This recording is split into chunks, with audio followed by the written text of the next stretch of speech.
NASA, जो कि अपने 6 काबिल एस्ट्रोनॉट्स को मार्स पर 4 साल के लिए एक मिशन पर भेजती है, जिसमें उन्हें प्रॉब्लम तब होता है जब उन्हें पता चलता है कि सैरा एलियट प्रेग्नेंट है। लेकिन अब जब वो उस मिशन को रोककर सबको वापस नहीं ला सकते थे, तो ऐसे में इस मिशन का डायरेक्टर नथानियल इस बात को सीक्रेट रखने के लिए बोलता है। इसलिए जब 9 महीने बीत जाते हैं और सैरा एलियट अपने क्रू के साथ मार्स पहुंच जाती है, तब उसका डिलीवरी का टाइम भी हो जाता है। इसलिए वो मार्स पर ही सैरा के डिलीवरी का इंतजाम करते हैं। पर इस दौरान सैरा डिलीवरी को सरवाइव नहीं कर पाती और अपने बेटे को जन्म देते हुए मारी जाती है, जो कि बाद में बाकी के एस्ट्रोनॉट्स के साथ बड़ा होता है। हालांकि इस दौरान नासा में सैरा एलियट के बेटे गार्डनर को पृथ्वी पर लाने की बात भी होती है।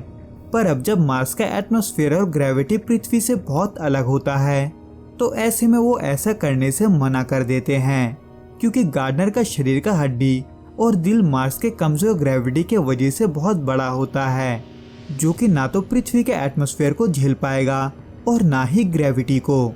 हालांकि इन सब से अलग गार्डनर भी पृथ्वी पर जाने के लिए बहुत एक्साइटेड होता है। पर अब जब ऐसा नहीं हो सकता था, तो ऐसे में वो अक्सर पुराने फिल्मों को देखता है। यहाँ तक कि उसके इस कमी को पूरा करने के लिए गार्डनर पृथ्वी पर चैट के थ्रू एक दोस्त भी बनाता है, जिसका नाम टल्सा होता है। पर वक्त के साथ साथ गार्डनर को ये सब अब उतना अच्छा नहीं लगता, इसलिए वो पृथ्वी पर जाने का जिद करता है और साथ ही कुछ पागलपन भी करता है।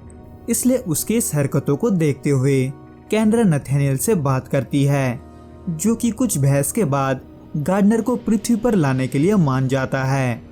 पर अब जब वो पृथ्वी के ग्रेविटी को नहीं झेल सकता था, तो ऐसे में वो एक ऑपरेशन के जरिए गार्डनर के हड्डियों में कुछ नैनोबॉट्स लगा देते हैं, ताकि वो पृथ्वी के ग्रेविटी को झेल सके।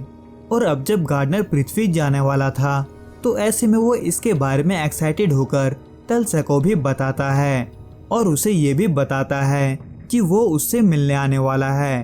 पर गार्डनर को इस सफर को पूरा करने में महीनों लग जाता है, जिसमें वो इस दौरान टल्सा से भी बात नहीं कर पाता। और जब ये सफर खत्म हो जाता है और गार्डनर पृथ्वी पर पहुंच जाता है, तो ऐसे में गार्डनर को कई चीजों से प्रॉब्लम होता है, खास करके ग्रेविटी और सूरज की रोशनी से। इसलिए नथानियल के कहने पर नासा के डॉक्टर्स गार्डनर का बार बार चेकअप करते हैं। इसलिए गार्डनर उससे तंग आकर वहां से भाग जाता है और अपने पापा का फोटो लेकर अपने पापा को ढूंढने निकल जाता है, जिसके लिए वो सबसे पहले टल्सा से मिलने जाता है। पर वहां जाते ही टल्सा उसे थप्पड़ मार देती है, क्योंकि वो महीनों से उससे बात नहीं कर रहा था।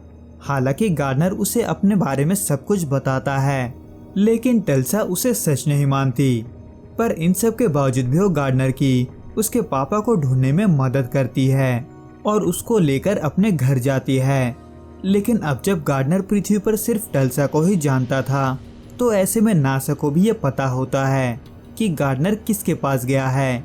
इसलिए नथानियल और कैंड्रा गार्डनर को ढूंढते ढूंढते टल्सा के घर पहुंच जाते हैं, क्योंकि रिपोर्ट्स के मुताबिक गार्डनर का तबीयत ऑलरेडी खराब होने लगा था, यानी कि वो पृथ्वी के एटमॉस्फेयर को नहीं झेल पा रहा था।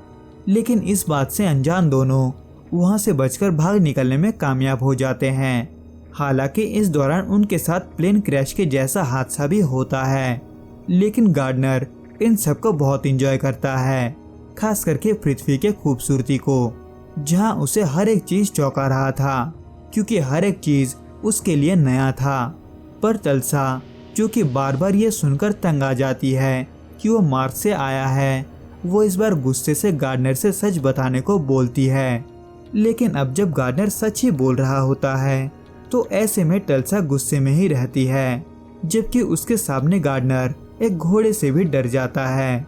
पर अब जब टल्सा को गार्डनर के पापा को ढूंढना होता है, तो वो ऐसे में एक कैफे जाती है, जहां वो गार्डनर के उस रिंग के बारे में जानने की कोशिश करती है, जो कि उसकी माँ की वेडिंग रिंग थी, जिसके वजह से उन्हें उस जगह का पता चल जाता है जहां गार्डनर की माँ की शादी हुई थी। इसलिए वो वहां के लिए बिना और देरी के निकल जाते हैं, जिसमें इस दौरान गार्डनर एक और बार उस पल को एंजॉय करता है। हालांकि ये सब ज्यादा देर तक नहीं चलता, क्योंकि गार्डनर का तबीयत खराब होने लगता है लेकिन इस बात को गार्डनर टल्सा से छुपा कर रखता है, जो कि फिलहाल उस जगह जाकर उसके पापा का एड्रेस ढूंढने की कोशिश करती है जहां उनकी शादी हुई थी। हालांकि उन्हें एड्रेस मिल जाता है, लेकिन रास्ते में जैसे ही टल्सा और गार्डनर घूम रहे होते हैं, गार्डनर वैसे ही बेहोश हो जाता है। इसलिए टल्सा उसे जल्दी से हॉस्पिटल ले जाती है, जहां डॉक्टर गार्डनर के बॉडी को देखकर हैरान हो जाते हैं, क्योंकि उन्होंने ऐसा कभी भी नहीं देखा था। जिसके वजह से टल्सा को ये विश्वास हो जाता है कि गार्डनर उससे झूठ नहीं बोल रहा था, वो सही में मार्स से आया था। हालांकि डॉक्टर उसे वही रेस्ट करने के लिए बोलते हैं, पर गार्डनर को ये पता होता है कि वो जल्दी मरने वाला है। इसलिए वो टल्सा को उसके पापा के पास लेकर जाने को बोलता है। पर जैसे ही गार्डनर अपने पापा से मिलने जाता है, वैसे ही गार्डनर का पिता उसे अपना बेटा मानने से इनकार कर देता है, जिसको सुनते ही गार्डनर का तबीयत और भी खराब होने लगता है। जहां गार्डनर बिना कुछ कहे समंदर की तरफ खुदकुशी करने के लिए जाता है, क्योंकि वो चाह कर भी पृथ्वी में जिंदा नहीं रह सकता था, चाहे वो इसके लिए कुछ भी कर ले, खास करके तब जब उसको अपने ही अपनाने से इनकार कर दे। इसलिए वो इसे ही अपनी किस्मत मानकर समंदर की तरफ बढ़ता रहता है। जबकि यहाँ टल्सा अब भी उसको समझाने की कोशिश करती है कि वो गार्डनर का पिता है, लेकिन वो इस बात से इसलिए मना करता है क्योंकि सैरा एलियट उसकी बीवी नहीं बल्कि बहन थी।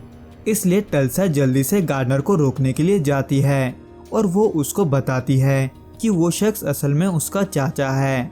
लेकिन अब जब गार्डनर मर रहा होता है तो उसको ऐसे में कोई फर्क नहीं पड़ता और वो खुदकुशी करने की कोशिश करता है। पर तभी नथानियल वहां आकर गार्डनर को जल्दी से समंदर से बाहर निकालता है, जहां नथानियल गार्डनर को ये बताता है कि वही उसका पिता है। पर अब जब उनके पास ज्यादा वक्त नहीं होता तो वो ऐसे में जल्दी से एम्बुलेंस की मदद से नासा लेकर जाते हैं, जहां से वो गार्डनर को जल्दी से एक शटल की मदद से स्पेस में लेकर जाते हैं ताकि वो गार्डनर को बचा सके, जो कि होता भी है। लेकिन अब जब गार्डनर पृथ्वी पर नहीं रह सकता था तो उसे ऐसे में टल्सा को छोड़ते हुए मार्स पर वापस जाना पड़ता है। हालांकि इस बार उसका पिता नथानियल भी उसके साथ होता है और टल्सा, जो कि अनाथ होती है, उसे कैनरा अडॉप्ट कर लेती है और नासा में बाकी एस्ट्रोनॉट्स के साथ उसको ट्रेनिंग देती है, जिसके लिए टल्सा इसलिए मानती है क्योंकि वो गार्डनर से फिर से मिलना चाहती थी। तो दोस्तों, इस वीडियो में बस इतना ही। मैं आपसे फिर मिलूंगा कुछ नए और ऐसे ही अनोखे मूवीज के साथ।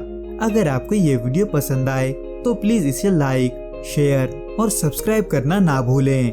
Till then goodbye and be safe.